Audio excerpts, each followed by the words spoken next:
welcome to another episode of The C Shop, where entertainment, business, and giving back meet to bring you the latest in celebrity news and info you won't hear anywhere else.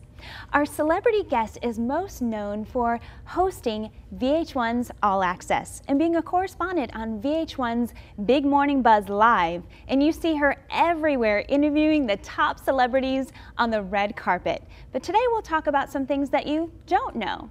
So join me in welcoming our guest, Janell Snowden. Thanks for having me. I'm so glad you're here. It's my pleasure. How you doing? I'm doing well. Good. Thank you. Now, I know that you brought your Twitter followers, your Facebook followers, Instagram. I try to take them everywhere I go. Yeah. That's the purpose of it, right? To make That's everybody right. feel like we're all there together, experiencing everything, you know, as one. So yes, please, I need more Twitter friends, people. I need you to follow me at Janell Snowden. It's simple. Everything is the same. My Twitter, my Instagram, my Facebook, it's all just my name. So if you know how to spell it, you're golden. It's Janell, no E on the end, Snowden, Snowden. Try to keep it simple. That's right. Now tell me about some projects that you're working on, because you are non-stop. Yeah, you know, the thing is that my schedule doesn't allow me to do too many like outside projects, as many as I would like, because I'm up so early for the morning show. I have to be there between 6:30 and 7 a.m. The show is live at 10. Sometimes we shoot 2 shows a day, and so we're done maybe around 3:30, 4 o'clock. Then I leave and I go downtown to my other office where I do voiceovers for some of the other news specials or shows and things like that. I'll write scripts for the fall, you know, for the upcoming days. Occasionally, actually not occasionally, several times a week, I'm on a red carpet. You know, in New York, there's like a red carpet for anything. There's like a red carpet for the opening of an envelope. You know, it doesn't even have to be an event. There's always something going on. So it keeps me really, really busy. And then when I am able to find a little bit of extra time, I try to make sure that I'm connected with friends and family, that I know what's going on, because that's part of the job. It's like, you know, you got to read up on everything, see everything, and there's so much news happening now. It's like Instagram and Twitter have become news sources. So if you're not constantly checking your feed or just, you know, going to the sites that do post feeds, you feel like you're missing out. It makes you so anxious. It's crazy. So for the most part, my days are spent, you know, delivering the news, reading up on the news, reading up on the guests that I'm going to interview, going to an event, and then writing or talking about it. Well, I feel so privileged that you're here with that kind of schedule, working practically 6 days a week. Got to give back. My pleasure. That's what the show's about, right? Giving back. Absolutely. Well, I feel like I know you even before we met, because we've seen you on the red carpet for years. It's been interviewing 7 years people. that I've been with VH1. It's crazy. Wow. And you've interviewed George Clooney, Michael Jackson, I'm telling you, Mary J. Blige. Seriously, name somebody. Name like your favorite celebrity, and I guarantee you, there are very few folks that I haven't at least interviewed on a carpet, because there's so many carpets that I do. Just who's your favorite? Name somebody. Oh boy. Oh no, now I'm on the spot. Favorite musician, favorite actress. Oh, you know, actress. I mean, Julia Roberts is always, you know, interviewed America's her on the red sweetheart. carpet. I think the last time I interviewed her was probably at her A Lot Like Love premiere. Oh wow. Yeah, it was A Lot Like. No, I'm sorry. That's Eat, Pray, Love. Eat, Pray, Love. Yeah, A Lot Like Love was Amanda Peet and Ashton Kutcher. That was actually the first red carpet I ever did for VH1. Wow. Back in 2005. So, I want to know what that was like. You know, it's so funny. That was right after Ashton and Demi had gotten married, maybe like a couple months after, so that was the big story. And oftentimes that happens. It's like you're there to talk about the opening of a premiere, you know, and what the movie, the opening of a movie and what the movie's about, but then there'll be some story or something that's going on in the actor's personal life that overshadows everything. And so in a sense, you know, it's a win-win, because that will still promote the movie, because you'll be curious about that, and then you'll want to go and see them in the movie and see, like, if somebody's going through something traumatic, you're like, I want to go see the movie and see if he looks sad in it. Or, you know, it's like there's always That's always funny that thing. We do that. No, it's the truth. Or if somebody's like just lost a bunch of weight, you might not even be interested in what the movie's about, but you're like, you know what, I want to go see what she looks like on the big screen. Or, you know, or if somebody's just gone through, like I said, a breakup, we're so into, like, thanks to Twitter and Instagram, where people are able to be so emotive, like, all the time. It makes us, it sort of builds and also feeds our appetite for information about them. It's really kind of scary, like when you think about how much is out there. Like when you think about the I call them the olden days now, but like even just the 80s or the 90s, when Twitter and Facebook didn't exist. You know, you had actors like Meryl Streep and you know, some of the folks we think are like the quintessential folks who were just your true movie stars, and that there was this mystique about them. You admired their work, and you didn't really know about their personal life. They weren't in the Inquirer, and there really wasn't any place else to go for them. There weren't really the nightly news programs. So it's really interesting how the culture has changed, and I'm just trying to be on the cusp of it. So yeah, how do you stay so private, being such a public figure? I don't know if I'm that private now, thanks to Twitter. You know, and I have a pretty big mouth, so when I'm on camera, I'm expressing a lot. It's just that I don't know. I'm very old school when it comes to social media. At least my brother and sister tell me that. They're a little younger, so when they were in college, you know, they had Facebook. I didn't have it, so they kind of grew up with that, you know, need and habit of keeping in touch with their friends like every day. And because I didn't, it's not that I don't like it, it's just that I'm not as much in the practice of it, but I'm really trying to get better at it. I really do enjoy Twitter and I love Instagram, but I think the journalist in me is more an observer than a sharer. So oftentimes it's like, I'll feel a little creepy because it's like I'm trolling different pages and I'm not necessarily contributing as much. Into people's lives. Yes, but I'm working on that. But we all love that. Right, I'm trying to do at least a few pictures a day, at least a few tweets a day. The problem is when you're as busy as I am, you really have to be, like you have to make an extra effort to tweet or to just talk about what you're doing, because when you think about it, that adds extra work. It's like you're so busy just trying to get the work done that you're like, well, when am I going to tweet? Or like my thing is I'm always thinking that people don't care, but I guess it's because I'm used to it that I think people don't care. But I guess what I do is interesting to most people. It's very interesting. I mean, who else can say I see celebrities on a daily basis? Who else? Well, it's funny. I mean, I guess, I don't know, I'm jaded. When you live in a big city, especially like in New York, it's nothing to like walk down the street in Tribeca and see De Niro. In a city here, like maybe in Florida, you know, you might go up and ask for an autograph. In New York, it's just like, De Niro, just another day. You know, so you become very jaded. It's kind of weird. Well, I know that you have lots of followers and supporters, and I know that you brought someone with you today from Door Delight. Yes. So would you like to bring on Sherry? Absolutely. Come on, Sherry, and show us your cute invention. Yes. I'm so looking forward to this. Hi, good to see you. I love this. Thank you. I always love meeting people who've invented something. It's inspiring. Yes, right? It's very inspiring, and I know it's a long journey. Yes, from it is. Thought to final product. I guess when it all started, I guess it was the icicle lights that came out. When they first came out, you know, you couldn't get them. I'm thinking, oh, I know I can come up with something to put out there, you know, and I thought nobody does anything with the garage door. That's true. And 95% of the garage doors are steel and magnetic sticks to them. So I went to the refrigerator, took off my magnet, and put it on the garage door, and I said, thank you, Jesus. Voila. Wow, that's incredible. I was telling you earlier, I have garage door envy, because in the city, in New York where I live, it's like no one has garages. You know, we barely have space enough to hang our clothes in our places. Garage, like what's that? So this is awesome. So I've come up with an idea. You can decorate the outside of your home using no tools, no ladders, no scary heights, no electricity, and you can do it in 10 minutes or less. I love it. For a clumsy girl like me who always, when trying to hammers her finger, something like this that's simple and all I can do is post it up. You can't do yourself harm in this one. Your kids can do it for you now. There we go. Just send your kids out there and say, hey, do the decoration this year. It's true. Yeah, you know, and I like the idea of someone leaving the house maybe to run an errand, and by the time they get home, it's their birthday, they have big happy birthday. I love that, so quick. Yes. And for any occasion. Any occasion, yes, it's endless. You can put anything you want in the garage door. I've come up with like 14 different ones right now, and I have more coming out. This would be like, you said the birthday one right here. I love it comes that with 26 pieces in here that can be arranged in any order on your garage door. Or you could put it on your car. I like the idea of the car. Yeah, wouldn't that be cute? Like you know, Sweet 16, throwing it on there. You totally could do that. Right. Make them drive your front to school. Door. Absolutely, your front if you have door, a metal door. And if you don't have a garage door, I guess your refrigerator is just as good. Well, I do have that. I do have that, yes. Well, and it's a great way to get the kids involved in decorating. Because you don't want them climbing on ladders, pulling out all the lights. You know, this is easy for them. Even for elderly.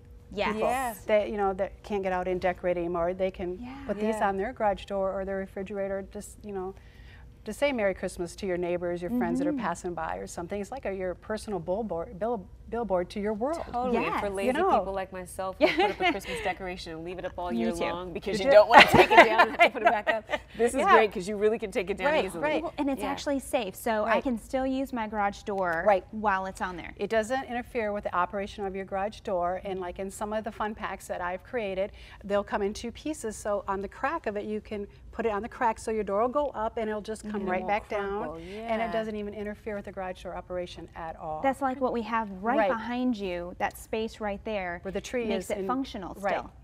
That is great. Yes. Now tell us more about the different types. You said there's how many different types? Right now I have out on the market is 14 different ones. 14. What are some examples of that? Halloween. Christmas, Halloween. Thanksgiving. We got Thanksgiving. We have birthdays.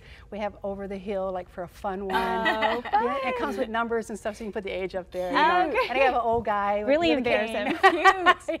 And some teeth and stuff on it. So it's kind of the fun kit I have. I need that for my granddad. And then I have like for announcements, like it's a boy, it's a girl. So that I have those for your garage door. So you do that one.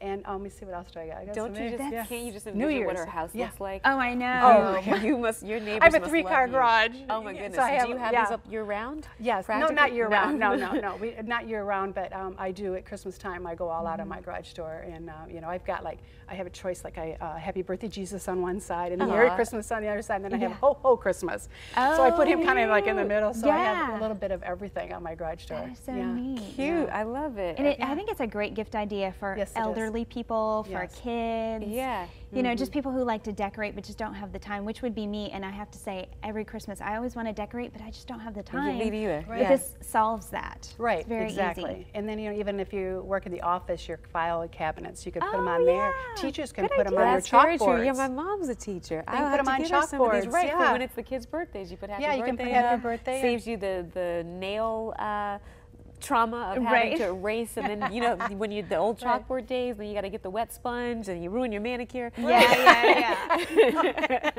And we all like easy, right? Yes, nobody likes easy more than I do. Busy, trust me. You know, busy doing things. So when you know the holidays come or one thing, you can put them right up and be done. And you're gonna do some glow in the dark ones? Yes, have come out and have it almost there. The glow in dark Halloween. Oh wow! Yes, that's going to be a hit.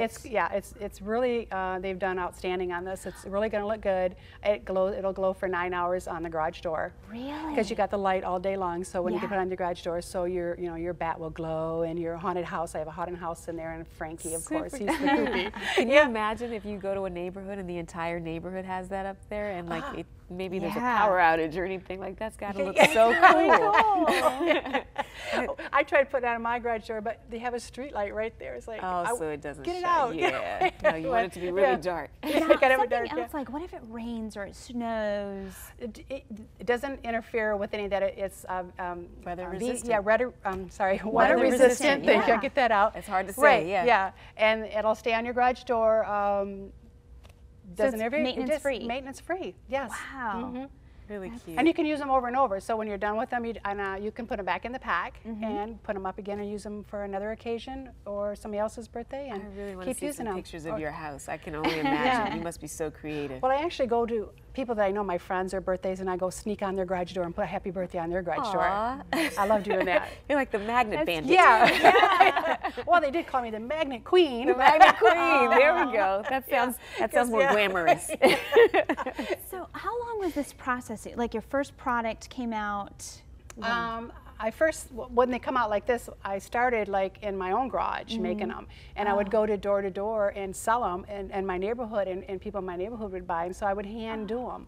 And then I thought, well, I just can't do this by myself anymore, so then I started picking up a manufacturer to help me do these, and I still do all the artwork on these and send them to the manufacturer, and I get them back in a package, and it looks kind of cool now. Instead of just carrying them to door. Yes. Well, Sherry, please share your website with us, because we do want to go and get these for every occasion. Absolutely. You couldn't have made it more simple for us. I'm getting some for my DoorDelights.com. That's simple. It's just DoorDelights.com. Thank you so much for joining us and just being so inspirational as a person to think of a great idea and then follow it through. Absolutely. Thank you. I know there's not much time, but you made it happen.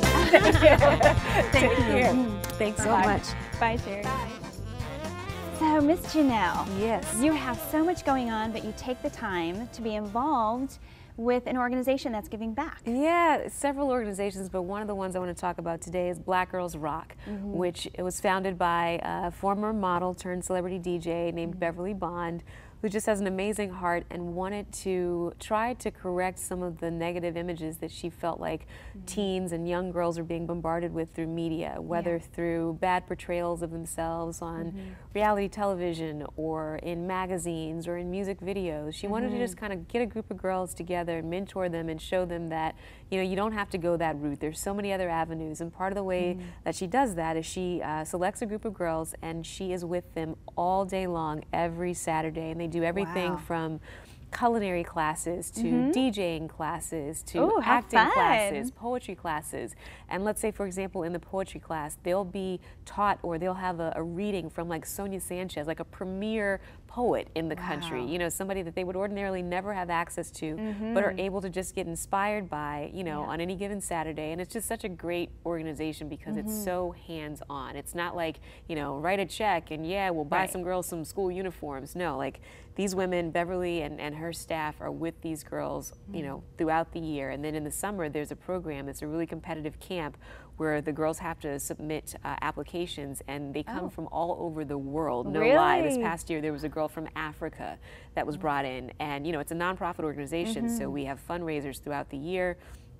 I'll get some of my friends together and we'll host an event at, let's say, a good boutique in New York, and we'll get one of the designers. We just did one at the Tracy Reese store in Soho, and we'll have her donate a portion of the proceeds from the things sold that night to the organization, and those go directly to helping to buy sleeping bags for the camp, or you know, for lunch during the Saturday workshops. So it's just a really great organization. Speaking of those workshops, what have you taught? Because you have a strong background in journalism. Yeah, I'm actually a journalist. It's funny because I think a lot of times with people who cover entertainment news, people think, well, oh, you know, you're just getting dressed up in a cute outfit and talking about some stuff, and it's a little bit more than that. You know, a lot of us are journalists. I started off in local news,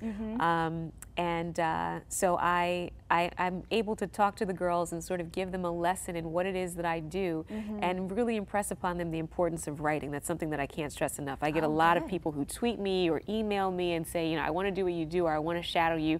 How do I do that? And one of the things I tell them is, you know, you got to be able to write. And if your email to me is grammatically incorrect, we got to start there. You know what I mean? So in the workshop, I really do talk to them about the importance of, you know, not just looking pretty, you know, so to speak. Not saying that I do, but just, you know what I mean? Like, it's not just about looking good. You've also got to be able to write well, and that will help you to sound good. You know, it's a whole package that you got to present. It's not enough to just, you know, give them a facade. You got to give them the whole package.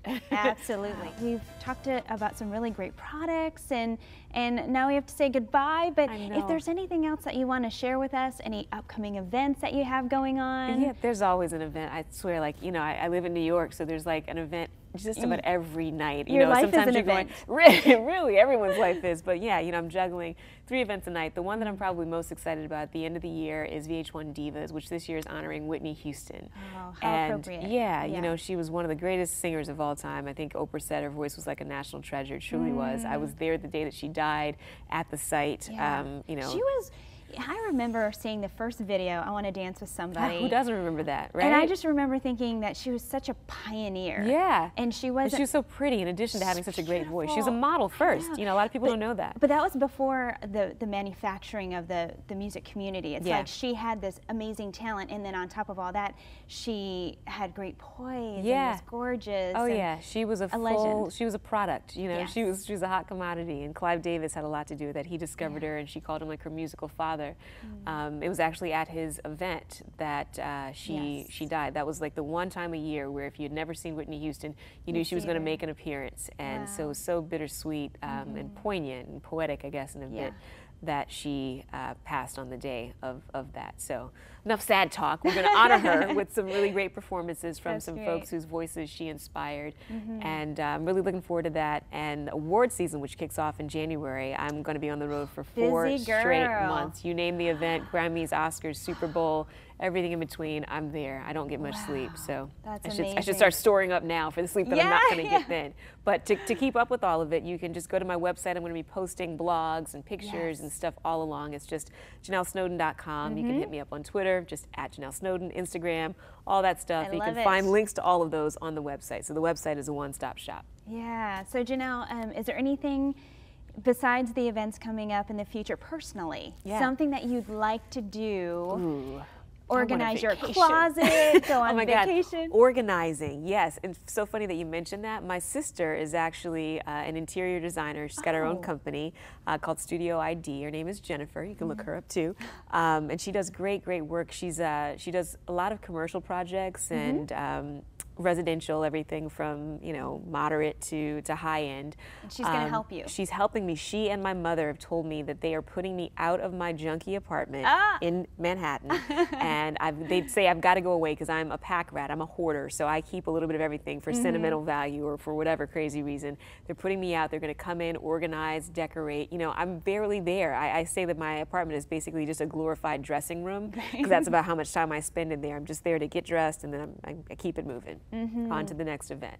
So that's what I'm really excited about. Seeing my niece, Marley, my sister's daughter, 3 years old, taking a vacation. My boss is always yelling at me at the end of the year. He's like, you have so much vacation left over. Go somewhere. And I'm like, how can I go somewhere if every time I go? You need to talk to Thomas. Seriously. He can hook you up. Yes, he can give me a good deal. Janell, you have been such a joy to have on the show, and thank you so much for joining us. Thank you. And everyone out there, Janell is such a beautiful person inside and out. When you get to meet her in person, you'll be so blessed.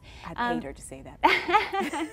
Well, if you'd like to find out more about what's coming up on C Shop, you can follow us on Twitter at C Shop TV.